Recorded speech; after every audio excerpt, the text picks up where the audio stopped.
Unaangalia Baba Sam the King Tanzania TV channel. Kwa maoni na ushauri tumia namba zifuatazo 0752732515.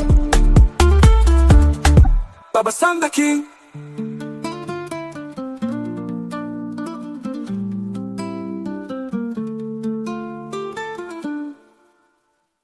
Uhali gani mpenzi msikilizaji wa simulizi za sauti, karibu tena katika simulizi zetu za sauti ambazo umezoea kuzipata hapa, na hii simulizi si nyingine, ni ile simulizi yako pendwa inayoitwa Dada wa Kazi na Bosi sehemu ya 38. Kwenye upande wa YouTube channel tunaitwa Baba Sam the King Tanzania TV channel, lakini kwenye upande wa TikTok tunaitwa Baba Sam the King channel.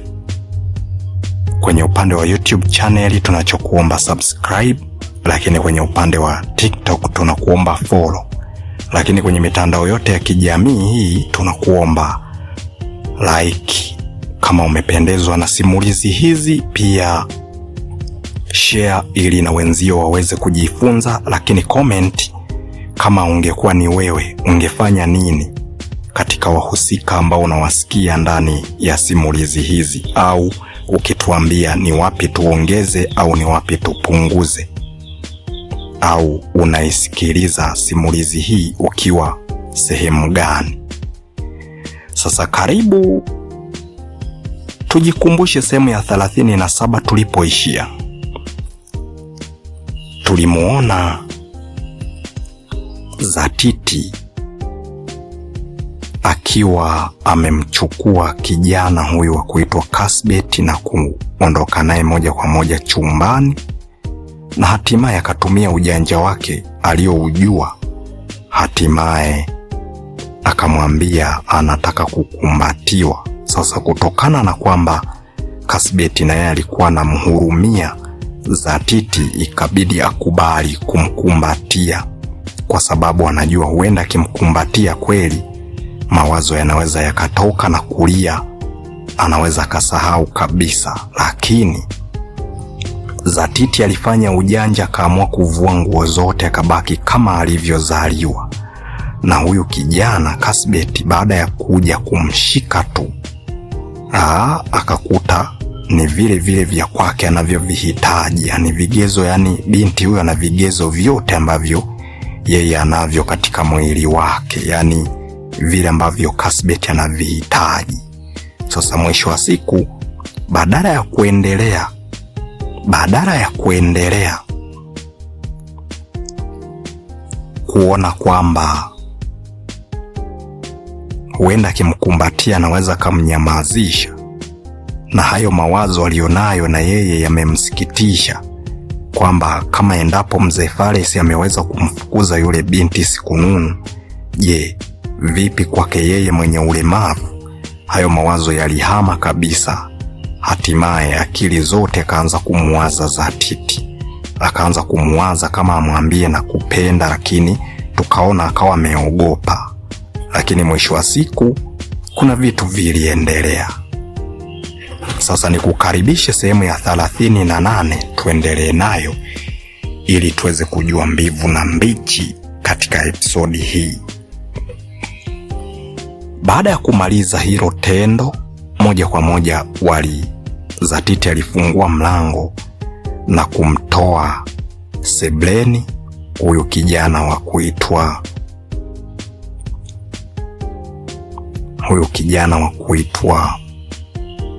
Kasbet Cosmas, na moja kwa moja baada ya kutazama kote hakuwaona watu, na Kasbet mwenyewe hakusikia watu wakiongea hapo.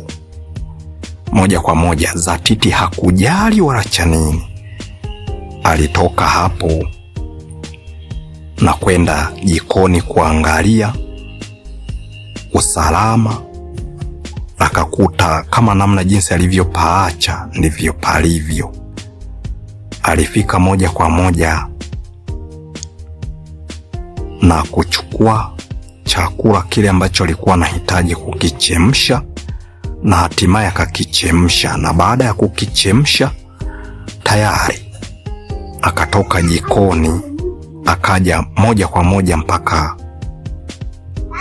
pale kwenye masofa ambapo alipokaa huyu kijana wa kuitwa Cuthbert Cosmas. Na baada ya kuja mpaka pale, kilichotokea, alimchukua akamsimamisha, na baada ya kumsimamisha akampeleka moja kwa moja mpaka bafuni. Na baada ya kufika bafuni, waliingia wote katika bafu hiyo, na hatimaye ikabidi waanze kuoga wote kwa pamoja. Wote wakaanza kuoga kwa pamoja, yaani hawana hata uoga hata kidogo, waliendelea kuoga wakiwa pamoja. Hapo ndipo ambapo Mzee Fares alianza kuwaambia wale ambao wamekaa nao nje, yaani Mama Suzi, Tobias Mavugwe pamoja na Mzee Bareke. Akaanza kuwaambia kwa nini hao watu wamekawia sana humo ndani. Ina maana kwamba wamekamiana kweli kweli vya kutosha, au ndo wanaamua kulala kwanza, halafu baadaye wakijisikia tena hisia zikiwa zimepanda wanaanzisha tena mchezo. Mbona hawataki kutoka? Kumbe hawajui tayari wameshatoka na wako bafuni, wote wako wanaoga. Kilichofanyika, Mama Suzi kabidi aingie ndani kwenda kutazama ni kitu gani ambacho kinaendelea. Akakuta tayari Zatiti alishachemsha kile chakula kinachotakiwa kuchemshwa. Kuja kumtazama, Cuthbert haonekani kwenye masofa wala hajakaa. Kuingia chumbani kwa Zatiti, kwa sababu ameacha mlango wazi, akaona hamna watu, akatoka. Ikabidi aende kukagua kwenye chumba cha Cuthbert, akakuta hakuna mtu. Kilichotokea, akakaa kwanza kwenye masofa, akatulia kwanza. Sasa wakati amekaa kwenye sofa ametulia, Suzi akaanza kulialia. Cuthbert akasikia sauti ya Suzi ikiwa inaendelea kulialia hapa na pale. Kama tunavyojua watoto wanapiga makelele, mara dada mara nini, wakiwa ndo kwanza wanaanza kutafuta namna ya kuanza kuiga kuongea. Sasa hapo ndipo akagundua kwamba dada yake huenda atakuwa yuko sebuleni na ameshakuja. Akaanza kutetemeka. Yaani Cuthbert anatetemeka wakati Zatiti hana hata wasiwasi. Hapo ndo utakuja kuona kwamba kuna utofauti wa watu hawa. Akamuosha vizuri, huku Cuthbert akiwa anawaza atatokaje nje na akutane na dada yake na akiwa na huyo binti. Yaani watatokaje huko bafuni? Yaani Mama Suzi amtazame Cuthbert akiwa anatoka na Zatiti bafuni. Nini kitakachotokea? Alikuwa anawaza sana. Zatiti akawa anaanza kumwambia Cuthbert kwamba ni chumu hapa, huku akiwa wanaoga. Cuthbert akaonyesha kama wasiwasi, yani hakubali. Sasa hapo ndipo ambapo aliendelea tena kumbembeleza na kumwambia kwamba akubali tu mchumu, kwa sababu tangu zamani alikuwa, yani tangu alipokuja, alivyofika pale tu, na ndoto yake kubwa ilikuwa ni kuolewa na mtu mwenye ulemavu. Kwa hiyo asiwe na wasiwasi, yeye amejimaliza kabisa mazima, yeye ameshampenda, anataka muoe tu. Sasa kwa kauli kama hiyo, Cuthbert kaanza kumshangaza na akaanza kuwaza, si ni bora hata angemwambia, angemfuata, angalau akaanza kujionyesha kama wanawake wengine, anamfuata mwanaume alafu hajionyeshi kwamba anampenda, lakini utakuta kama kuna kakitu anakafanya, unakuja kusikia anamwambia lete nikusaidie. Akitaka kwenda sehemu fulani, tunaweza tukaenda wote, tupige tu story rafiki yangu hivyo. Yani anajiweka karibu naye, lakini hataki tu kumwambia ukweli kama endapo anampenda, lakini inakuwa kama hivyo. Lakini kwa upande wa Zatiti imekuwa tofauti, kumchukua tu na kuenda moja kwa moja chumbani na hatimaye eti anahitaji kukumbatiwa. Alikaa na kutafakari, lakini akakaa chini na kujiuliza, yani akiwa umo bafuni. Sasa mawazo yake hayo, mawazo yake, akaanza kuwaza kwamba kama amemkubalia na hatimaye wakafanya mapenzi na ameuona kabisa mwili wake ameushika, ni vile vile vitu vyake anavyovihitaji, kwa nini na yeye asikubali kumuoa, hali ya kwamba ameshatafuta sana mwanamke wa kuoa amekosa? Sasa hapo tumaini jipya likawa limekuja kwamba hata kama Mama Suzi wakitoka nje akiwaona, yeye atakuwa, yani Kasbet ndo atakuwa wa kwanza wa kusema dada, nimepata mchumba, aone nini kitakachotokea. Sasa lakini wazo lingine linamjia, anawaza vipi kama akitoka nje na baada ya kuwaona kamfunika kofi hapo hapo, itakuwaje? Maana hawezi kujua Mama Suzi atakuwa na mawazo gani kwa wakati huu, anawawazia mazuri au anawawazia mabaya. Ila na Zatiti naye wakati wanaendelea kuoga na huku akimwambia kwamba amchumu, yani Kasbet amchumu, Zatiti akawa Kasbet hataki kuchumu na anaonekana ni mwenye mawazo kama na uoga hivi, na yeye alianza kuwaza kwamba atakapotoka nje, yani humo sebleni, atakapoingia sebleni kutoka bafuni, je, ni kitu gani ambacho kitakachofuata? Si Mama Suzi si atamfukuza kwa sababu anataka kuendekeza mapenzi kuliko kazi? Lakini Tobias Mavugwe ambaye ni babake mdogo, hivi atamuelewaje? Nini ambacho kitakachotokea? Sino atamuua kabisa. Lakini akili nyingine kamtuma kwamba asijali kabisa kuhusiana na masuala hayo. Kilichofanyika, walioga tena kwa madaha yote, hatimaye wakavaa mataulo, wakafungua mlango. Kufungua mlango hivi, kuangalia sebleni vizuri, akaona Mama Suzi amekaa. Mwisho wa siku akakutanisha macho Zatiti na Mama Suzi, huku Kasbet amemshika Zatiti mkono, ndo wanataka kutoka sasa nje. Sasa Mama Suzi baada ya kukutanisha macho na binti huyu wa kuitwa Zatiti, akaanza kucheka na kutabasamu. Sasa hapo Zatiti ndo akaanza kucheka kabisa kwa nguvu. Hapo ndipo ambapo Kasbet alianza kuuliza kwamba Zatiti anachekeshwa na kitu gani. Akamwambia kwamba ninaona wifi ananiangalia huku ananichekea. Afu hilo neno akawa amelitamka kwa nguvu, na hatimaye Mama Suzi naye huku akawa amelisikia, kwa sababu alikuwa anamtazama anamchekea, alafu huku anasikiliza, je, huko bafuni wanaongea vitu gani, yani kama umbea fulani hivi. Na hatimaye baada ya kuzungumza neno kama hilo, Mama Suzi akaanza kuwa bize na mtoto Suzi. Sasa anajaribu kumchezesha hapa na pale. Wakapita, akamshika mkono, akaanza kumpeleka moja kwa moja mpaka chumbani kwake, yani chumbani kwa Kasbet.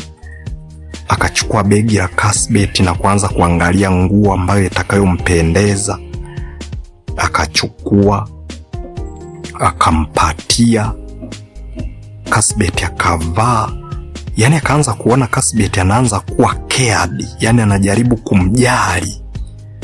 Akaona kumbe alikuwa anaogopa bure, kwamba huenda tu labda alikuwa na tamaa tu ya kimapenzi, lakini hata kama akija kumuoa hatomkea, yani hataweza kumjali. Kumbe katika hali ya kawaida kule ambako shule ambazo alizozipitia Zatiti akiwa anaendelea kusoma, kuna shule ambayo alienda kusoma akakutana na watu wenye ulemavu wa macho. Sasa na mmoja wapo alikuwa ni rafiki yake mkubwa sana, binti mmoja hivi mwenye ulemavu wa macho. Sasa hapo, kutokana na kwamba alisoma kwa muda mrefu, kwa hiyo tayari manake walizoeana. Ndani ya miezi 6 aliyosoma hiyo shule, wakawa wamezoeana, akawa wamejua namna jinsi ya kuwakea watu wenye ulemavu. Na ndiyo maana katika akili yake akajiwekea kwamba hataki kuolewa na mtu mwenye pesa, wala hataki kuolewa na mtu ambaye sawa ni fukara, lakini ambaye ni mtu tu wa kawaida. Anataka aolewe na mtu mwenye ulemavu. Yeye ndo namna jinsi alivyokuwa amejiwekea. Sasa ni kama Mama Suzy wakati amekuja na Cuthbert, ni kama amemletea chakula chake ambacho alikuwa anakiwazia kwa muda mrefu. Sasa baada ya kumkea na kumpatia nguo na kuvaa, akaenda chumbani kwake Zatiti, akamwambia msubirie hapo. Akawa amekaa kwenye kitanda chake Cuthbert anakolala. Akatoka kule chumbani kwake Zatiti, akaja na kimbia moja kwa moja mpaka chumbani kwa Cuthbert. Akawa amekuja na perfume fulani hivi ambayo inanukia kweli kweli, akampulizia pale. Mambo yakakaa vizuri, lakini kabla hajampulizia alianza kwanza kumuuliza kama endapo hiyo harufu ameipenda. Akajipulizia kidogo kwenye mkono, halafu baadaye akampatia ili aweze kunusa. Hapo ndo aliipenda hiyo, na yeye ndo akampulizia. Sasa baada ya kumpulizia, akamchukua, wakaacha wameegeshea chumba cha Cuthbert, wakaenda moja kwa moja mpaka kwenye chumba cha Zatiti tena. Na baada ya kufika huko, Zatiti alijiremba vya kutosha, kavaa gauni nzuri ya kung'aa pia. Yani akavaa kama mtu ambaye huenda anataka kutoka out. Akawa amejisahau kabisa kama endapo bado anaendelea kushika vyombo na kufanya kazi pale. Yani amevaa kama mtu ambaye anataka kutoka na labda anatolewa out kwenda sehemu. Hapo ndipo ambapo baada ya kuvaa akatoka zake nje, huku amemshikilia Cuthbert na kumkalisha pale pale alipokuwa amekaa mwanzo, na yeye akaenda kukaa kule kule mwanzo ambapo alipoacha na simu yake baada ya kupigiwa simu na kuambiwa maneno hayo na kuikata. Akatoka hapo, baada ya dakika 5 akaingia kule jikoni, akachukua chakula na kukipakua akaleta mezani. Na baada ya kuleta mezani, akaenda kuwaita wale wengine ambao waliokuwepo kule nje, kwa sababu aliona hawapo, na akasikia kama sauti ya Tobias Mavugwe kama inacheka hivi. Sasa akagundua kumbe walikuwa wametoka nje kabisa ya jumba hilo, hawapo humo ndani. Kwa hiyo sasa cha kufanya, baada ya kumwacha Mama Suzy ndo angewafuata, yeye mwenyewe ndo katoka nje. Bwana we, baada ya kutoka nje, kufika tu pale walipokaa na kuchukua kile kiti ambacho Mama Suzi alichokuwa amekalia. Baada ya kukichukua, akapiga magoti karibu na hicho kiti kabla hajakinyenyua, akiwakaribisha kwamba karibuni mezani chakula. Aise, walianza kumshangaa. Walimshangaa kweli kweli. Na baada ya kumshangaa, yani wote macho yamemtazama tu Zatiti.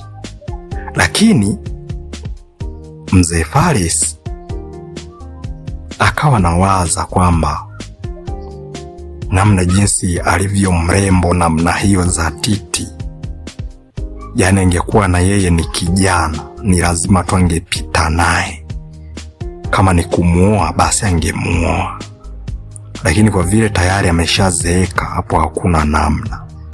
Akawa anaanza mpaka na kukumbukia kile kipindi ambacho alipita na taulo ikamdondoka, ule mwili aliyouona.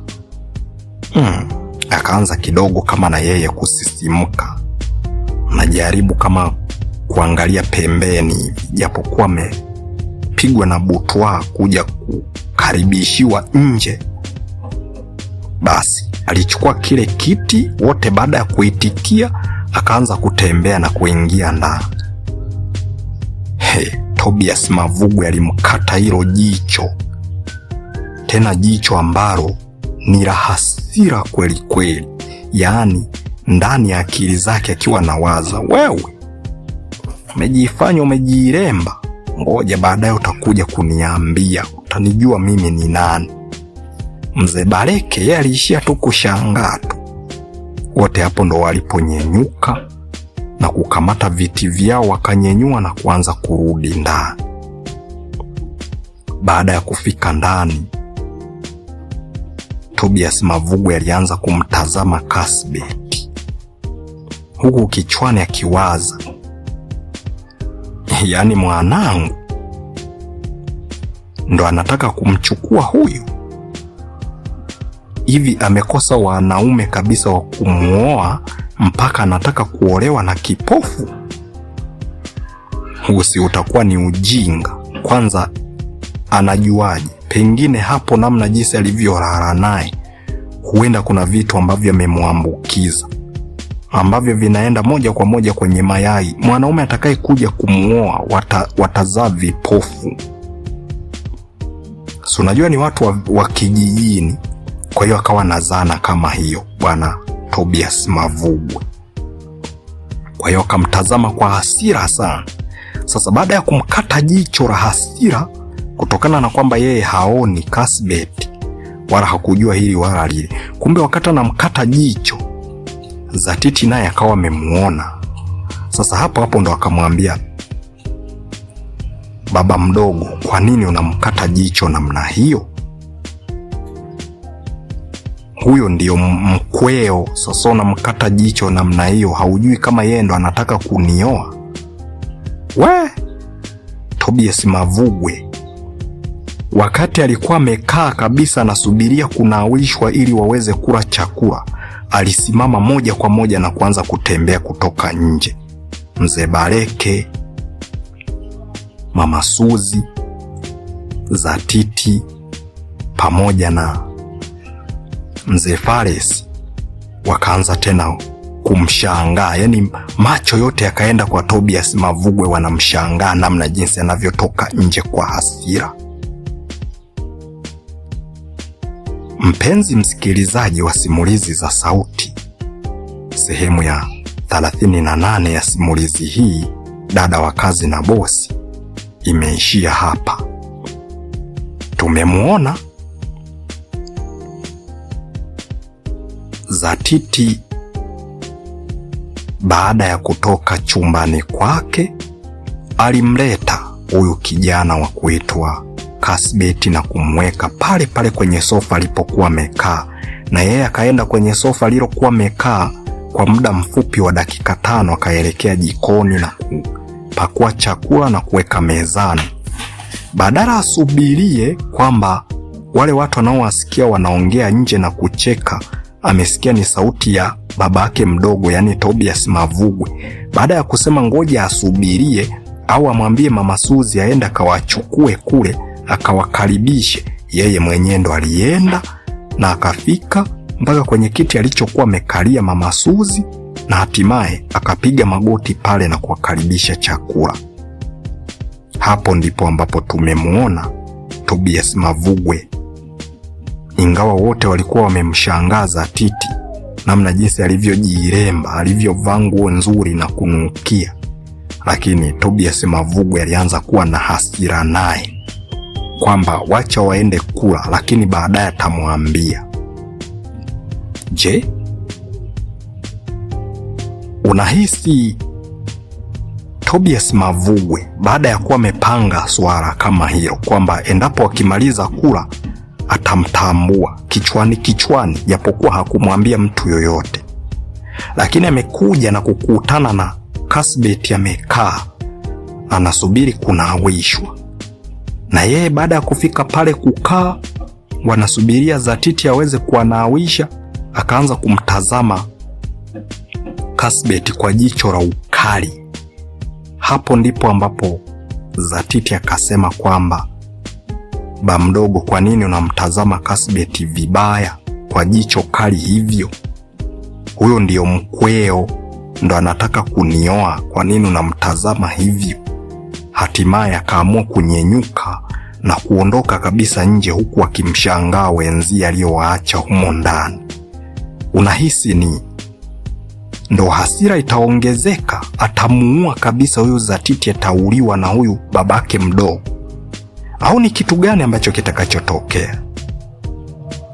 Chupa na mfuniko, chanda na pete. Msikilizaji wangu, mimi nachokusihi, endelea kufuatilia mpaka mwisho, usiachane nayo. Endelea kuifuatilia mpaka mwisho ili uweze kujua ni kitu gani ambacho kilitokea. Mimi ni Hasdi02 Baba Sam the King.